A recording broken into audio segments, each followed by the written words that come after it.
Hello again, YouTube. This is Dr. Blair Reich.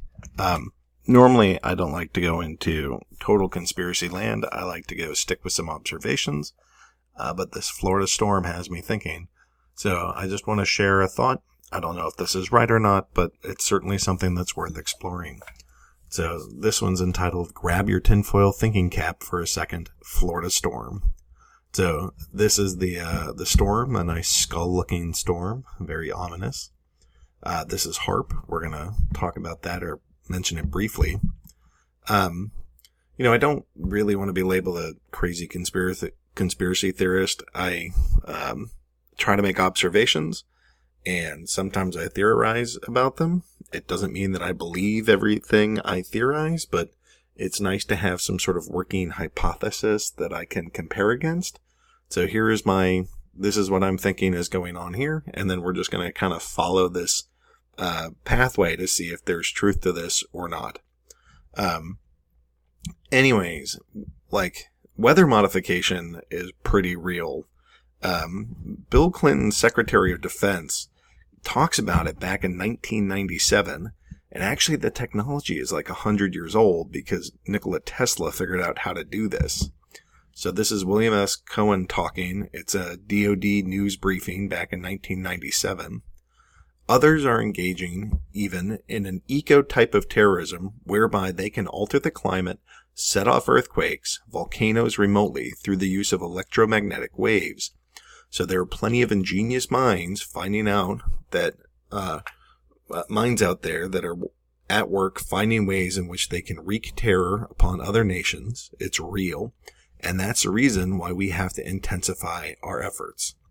So you do this through electromagnetic waves, and here's this big, gigantic grid of things that can create electromagnetic waves. This thing is called HAARP. You should go check it out. There's multiples of these installations. And so, I don't think I'm totally off my rocker for thinking that the storm that's down there is a man-made storm.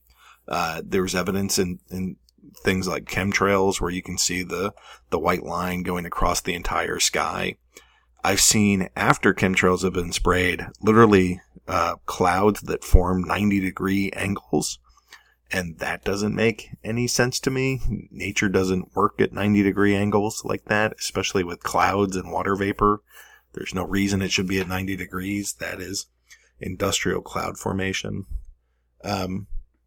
And the whole fact that, there hasn't been a real hurricane that's hit Florida in 11 years, that too is weather manipulation.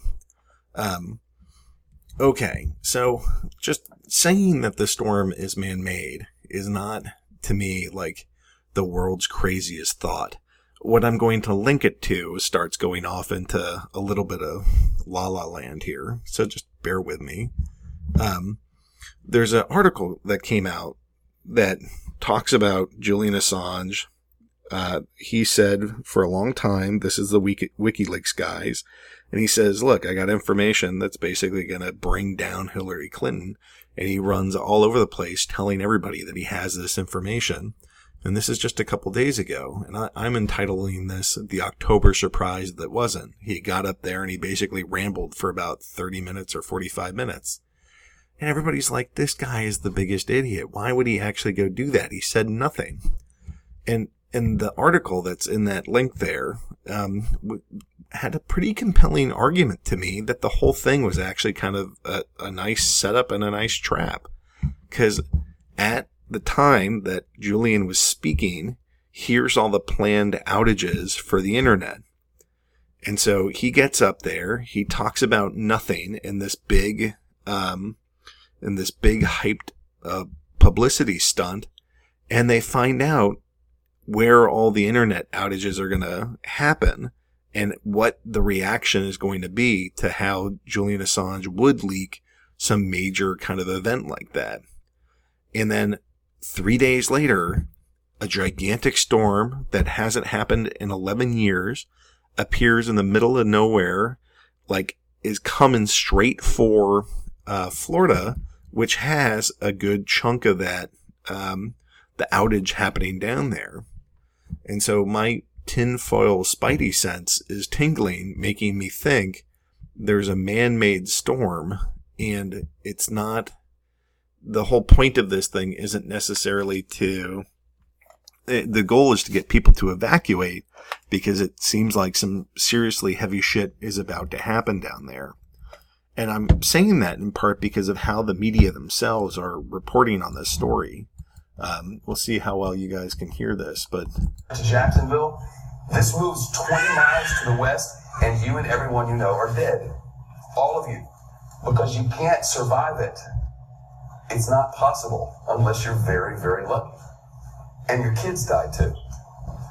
So that's a pretty dire warning. That's not being gentle. The whole idea is to get everybody out of there. I read one place that was like, if you're planning on staying, you might as well have your own body bag. But the actual storm itself is bullshit.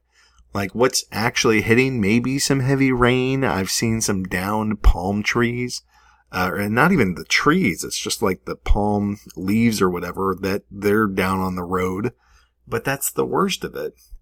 And there's this creepy image of the governor. Like, he talks for 5 seconds.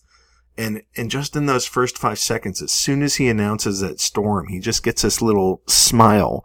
The little crease of his, the corner of his lips go up, and you just see the smile, which it just felt queasy the second that I saw it. It's like, this guy knows that something is up about this. So, anyways, the joke is I have information that will lead to Hillary's arrest. So the giant storm comes, or maybe here's this whole, this was a pretty funny meme of Skull NATO that's coming to go destroy Florida. But, to me, I just think that what they did with WikiLeaks was a test to figure out the response. Once they figured out the response, they isolated who was orchestrating it. Within a period of 3 days, they generate this gigantic storm, evacuate everybody, and put in curfews and all this other stuff. And my guess is tonight or at some point, there's some serious shit that's going to go down in Florida. So that's kind of what I'm thinking. We'll see what plays out and what actually happens. But I don't know. I just want more people than me looking into this story, and we'll see what we see together. Thanks, guys.